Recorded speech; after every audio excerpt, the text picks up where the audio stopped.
The Department of Mining Engineering at the University of Kentucky provides the knowledge necessary for the mineral industries to serve the public in an economical, safe, and environmentally responsible manner.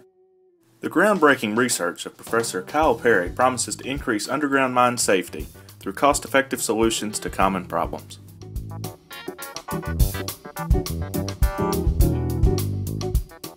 A polycarbonate safe haven wall for underground coal mines. In underground coal mining, there's a requirement that you have to have a place of refuge within 30 minutes of you walking to it. So pretty much they're spaced at hour intervals from walking.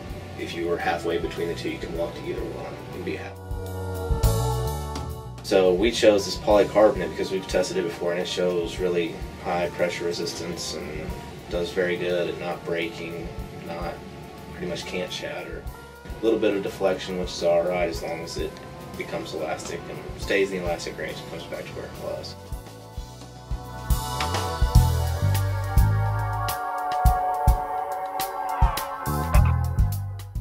Big benefit of them is, one, they're clear, so in the event that emergency underground happens, miners can seek refuge in these areas, and later when mine rescue teams come in, they'll be able to go down, just look down where these walls are, look through them and see if there's anybody standing there. So a lot of the stuff now is concrete block and mortar, so they've got these big steel doors in it where they have to go manually open and look and see if anybody's in there, whereas with this system they'll just be able to go look, put their light through it and see if there's anybody back there.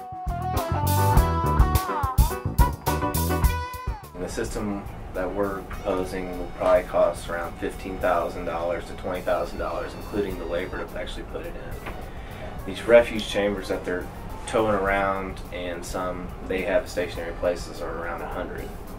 So if they can replace a couple of those with a couple of these, I think the cost savings is pretty good.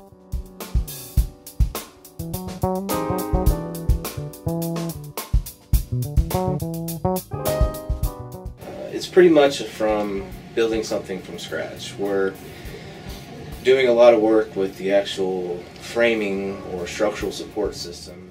The big thing is developing a system out of steel and these polycarbonate panels that we bolt to the steel and still make it feasible for a couple guys to build. So we're not wanting, big I-beams that two guys can't pick up.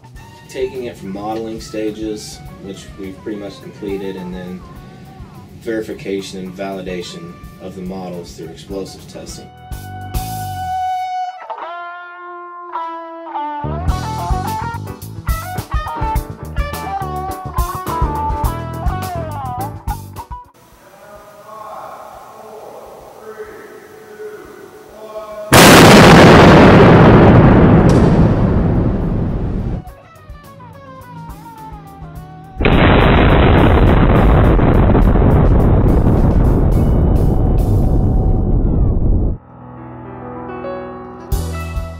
One difficult part with that is the pressure requirements by MSHA is a triangular shape loading, pressure versus time.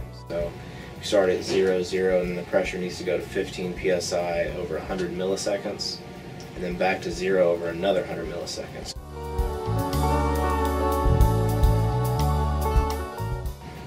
We're having to come up with a new system of detonating explosives. It's not simply a C4 charge anymore. So we're working on several different methods to create this waveform.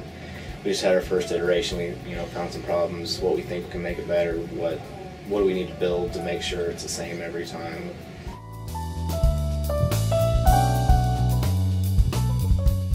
The next step is going to be actually building one in a mine and seeing how long it really takes. How much does the variation in the roof affect the ease of building it?